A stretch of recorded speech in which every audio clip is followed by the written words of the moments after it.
ओम श्री गणेशाय नमः। फाल्गुन मास के कृष्ण पक्ष में आने वाली चतुर्थी को द्विजप्रिय संकष्टी चतुर्थी कहा जाता है। यह व्रत समृद्धि, रोग मुक्ति, संतान की रक्षा और दीर्घायु की कामना से किया जाता है। इस पावन दिन भगवान श्री गणेश और चौथ माता के निमित्त व्रत रखा जाता है तथा उनकी कथाओं का श्रद्धा से श्रवण किया जाता है। चौथ माता को संतान की रक्षा करने वाली, उन्हें दीर्घायु प्रदान करने वाली और हर संकट से बचाने वाली माता माना गया है। तो आइए हम सभी अपनी अपनी संतान की लंबी आयु, उनके मंगल जीवन और सभी मनोकामनाओं की पूर्ति के लिए आज इन पावन कथाओं का श्रवण करें। सभी प्रेम से बोलिए, विघ्नहर्ता भगवान गणेश की जय, चौथ माता की जय। संकष्टी चतुर्थी की पहली कथा के अनुसार एक बार देवगण अनेक विपत्तियों से घिर गए थे। तब वे सहायता की कामना लेकर भगवान शिव के पास पहुंचे। उस समय भगवान शिव के साथ कार्तिकेय जी और श्री गणेश जी भी विराजमान थे। देवताओं की व्यथा सुनकर भगवान शिव ने अपने दोनों पुत्रों से पूछा, तुम दोनों में से कौन देवताओं के कष्टों का निवारण कर सकता है? कार्तिकेय जी और गणेश जी दोनों ने स्वयं को इस कार्य के लिए सक्षम बताया। तब भगवान शिव ने परीक्षा लेते हुए कहा, तुम दोनों में से जो पहले पृथ्वी की परिक्रमा करके लौट आएगा वही देवताओं की सहायता करेगा। भगवान शिव के वचन सुनते ही कार्तिकेय जी अपने वाहन मोर पर सवार होकर पृथ्वी की परिक्रमा के लिए निकल पड़े, परंतु गणेश जी विचार में पड़ गए कि मूषक पर बैठकर यदि वे पूरी पृथ्वी की परिक्रमा करेंगे तो इसमें बहुत समय लग जाएगा। तभी उन्हें एक सुंदर उपाय सूझा। गणेश जी उठे और अपने माता पिता भगवान शिव और माता पार्वती की 7 बार परिक्रमा करके पुनः अपने स्थान पर आकर बैठ गए। उधर पूरी पृथ्वी की परिक्रमा करके लौटने पर कार्तिकेय जी स्वयं को विजेता बताने लगे। तब भगवान शिव ने श्री गणेश जी से पूछा, तुमने पृथ्वी की परिक्रमा क्यों नहीं की? गणेश जी ने विनम्र भाव से उत्तर दिया, पिताश्री, माता पिता के चरणों में ही समस्त लोगों का वास होता है, इसलिए मैंने आप दोनों की ही परिक्रमा कर ली। यह सुनकर भगवान शिव अत्यंत प्रसन्न हुए और गणेश जी को देवताओं के संकट दूर करने की आज्ञा दी। साथ ही उन्हें आशीर्वाद दिया कि चतुर्थी के दिन जो भी तुम्हारा पूजन करेगा और रात्रि में चंद्रमा को अर्घ्य देगा, उसके दैहिक, दैविक और भौतिक तीनों ताप दूर हो जाएंगे। इस व्रत के प्रभाव से व्रतधारी के सभी दुख नष्ट होंगे और उसे जीवन के समस्त भौतिक सुखों की प्राप्ति होगी। हे विघ्नहर्ता भगवान गणेश, आज के दिन जो भी भक्त सच्चे मन और भाव से आपकी इस दिव्य कथा का श्रवण करे, उसके सभी संकट दूर करना। फाल्गुन कृष्ण चतुर्थी, द्विजप्रिय चतुर्थी की मुख्य व्रत कथा। अब फाल्गुन कृष्ण चतुर्थी के दिन सुनी जाने वाली मुख्य व्रत कथा का श्रवण करें। एक बार धर्मराज युधिष्ठिर ने भगवान श्री कृष्ण से विनम्रता पूर्वक पूछा, हे मधुसूदन, कृपया संकष्टी चतुर्थी के विषय में बताइए। फाल्गुन मास के कृष्ण पक्ष की चतुर्थी किस नाम से जानी जाती है? इस दिन किस देवी देवता का पूजन होता है? व्रत का विधान क्या है और कौन सी कथा का श्रवण किया जाता है? तब भगवान श्री कृष्ण ने कहा, हे युधिष्ठिर, इस व्रत को करने से भगवान गणेश अपने भक्तों के सभी संकट दूर कर देते हैं। एक बार देवी पार्वती ने स्वयं विघ्नहर्ता गणेश जी से संकष्टी चतुर्थी के विषय में प्रश्न किया था। उनके उत्तर को अब तुम ध्यानपूर्वक सुनो। देवी पार्वती ने पूछा, हे गजानन, फाल्गुन कृष्ण चतुर्थी को आपकी पूजा कैसे करनी चाहिए? इस दिन आप किस नाम से पूजे जाते हैं और भोजन में क्या ग्रहण करना चाहिए? गणेश जी बोले, हे माता, फाल्गुन कृष्ण चतुर्थी को हेरम नाम से मेरा पूजन करना चाहिए। पूजा का विधान पूर्वोक्त ही है। इस दिन खीर में कनेर के फूल मिलाकर गुलाब की लकड़ी से हवन करना चाहिए। विद्वानों का मत है कि आहार में घी और चीनी का सेवन करना श्रेष्ठ है। माता, इससे संबंधित एक प्राचीन इतिहास मैं तुम्हें सुनाता हूँ।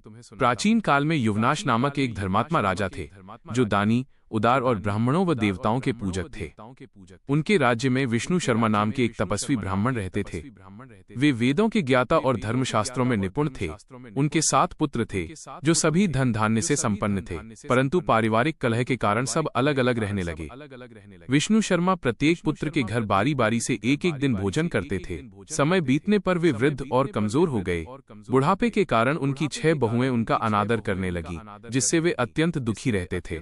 एक बार गणेश चतुर्थी के दिन विष्णु शर्मा अपनी बड़ी पुत्रवधू के घर गए और बोले, बहू, आज गणेश जी का व्रत है, पूजन की सामग्री जुटा दो, गणेश जी प्रसन्न होकर तुम्हें धन देंगे। ये सुनकर बहू कठोर स्वर में बोली, पिताजी, मुझे घर के कामों से फुर्सत नहीं है, मैं इन झमेलों में नहीं पड़ती, न मैं गणेश व्रत जानती हूँ और न ही गणेश जी को, आप यहाँ से चले जाइए। इसी प्रकार वे एक एक करके अपनी 6 बहुओं के घर गए, पर सभी ने उन्हें अपमानित ही किया। अंत में हारकर वे अपनी छोटी बहू के घर पहुंचे। वह बहू अत्यंत गरीब थी। विष्णु शर्मा संकोच में बोले, बहू, अब मैं कहाँ जाऊं? यहाँ तो व्रत सामग्री जुटाने का भी कोई साधन नहीं दिखता। छोटी बहू बोली, पिताजी आप दुखी न हों, आप अपनी इच्छा के अनुसार व्रत कीजिए, मैं भी आपके साथ संकटनाशक व्रत करूंगी, इससे हमारे सभी दुख दूर हो जाएंगे। यह कहकर वो भिक्षा मांगने गई और पूजन सामग्री एकत्र की। उसने अपने और अपने ससुर के लिए अलग अलग लड्डू बनाए। चंदन, फूल, धूप, अक्षत, फल, दीप, नैवेद्य और तांबूल से विधि पूर्वक पूजन किया। पूजन के बाद उसने ससुर को आदर पूर्वक भोजन कराया और स्वयं निराहार रही। रात्रि के समय उसके ससुर को उल्टी दस्त हो गए। उसने ससुर के चरण धोए, उनकी सेवा की और दुखी होकर विलाप करती रही। इस कारण अनजाने में उसका रात्रि जागरण हो गया। प्रातःकाल उसने देखा कि उसका घर हीरे, मोती और रत्नों से भर गया है और ससुर पूर्णतः स्वस्थ हैं। वो आश्चर्यचकित होकर बोली, पिताजी ये सब कहाँ से आया? तब ब्राह्मण बोले, कल्याणी, ये सब तुम्हारी श्रद्धा और भक्ति का फल है। गणेश जी तुम पर प्रसन्न हो गए हैं। छोटी बहू बोली, पिताजी आपकी कृपा से ही गणेश जी प्रसन्न हुए और मेरी दरिद्रता दूर हुई। जब अन्य बहुओं ने यह देखा तो वे क्रोधित हो उठी। तब विष्णु शर्मा बोले, इसमें मेरा कोई दोष नहीं है, ये सब व्रत का प्रभाव है। छोटी बहू ने भिक्षा मांगकर भी पूजन किया, इसलिए गणेश जी ने उसे कुबेर समान संपत्ति दी। गणेश जी माता पार्वती से कहते हैं कि जिन्होंने ब्राह्मण का अपमान किया वे दरिद्र और रोगी हो गए और जिसने सेवा की वही भाग्यशाली हुआ। बाद में सभी ने ये व्रत किया और वे भी धनवान बन गए। इसी प्रकार जो भी इस व्रत को करेगा उसका घर धन धान्य से भर जाएगा। भगवान श्री कृष्ण कहते हैं, हे युधिष्ठिर, इस व्रत के प्रभाव से राज्य की कामना करने वाले को राज्य मिलता है और जिसकी जैसी इच्छा होती है वैसी ही पूर्ण होती है। यह सुनकर युधिष्ठिर प्रसन्न हुए और उन्होंने भी सच्चे मन से यह व्रत किया, जिससे उन्हें अखंड राज्य की प्राप्ति हुई। चौथ माता की कथा। चतुर्थी के दिन गणेश जी के साथ साथ चौथ माता की पूजा और कथा का श्रवण किया जाता है। अब 12 महीने सुनी जाने वाली चौथ माता की कथा सुनिए।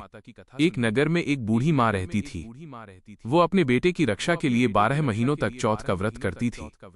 एक बार उसका बेटे घर छोड़कर चला गया। माँ ने जाते समय चौथ माता की आंखें देते हुए कहा, संकट में इन्हें याद करना। बेटा अनेक संकटों में फंसा पर हर बार चौथ माता की कृपा से सुरक्षित बच गया।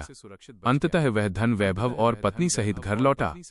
माँ बेटे का मिलन हुआ और नगर में चौथ माता की जय जयकार होने लगी। लपसी तपसी की कथा। कहा जाता है कि किसी भी व्रत कथा के बाद लपसी तपसी की कथा सुनना आवश्यक है। एक बार लपसी और तपसी में श्रेष्ठता को लेकर विवाद हुआ। नारद जी ने परीक्षा ली। तपसी लोभ में पड़ गया पर लपसी ने भक्ति नहीं छोड़ी। तब नारद जी ने कहा, सच्ची भक्ति ही सबसे बड़ा पुण्य है। तभी से हर व्रत कथा के साथ लपसी तपसी की कथा भी सुनी जाती है। अंत में व्रत कथा के बाद श्री गणेश जी की चालीसा और आरती करने से पुण्य और बढ़ जाता है। हे विघ्नहर्ता गणेश, हे चौथ माता, जैसे आपने इन कथाओं में भक्तों की रक्षा की, वैसे ही हम सभी पर भी अपनी कृपा बनाए रखना। प्रेम से बोलिए, जय गणेश, चौथ माता की जय।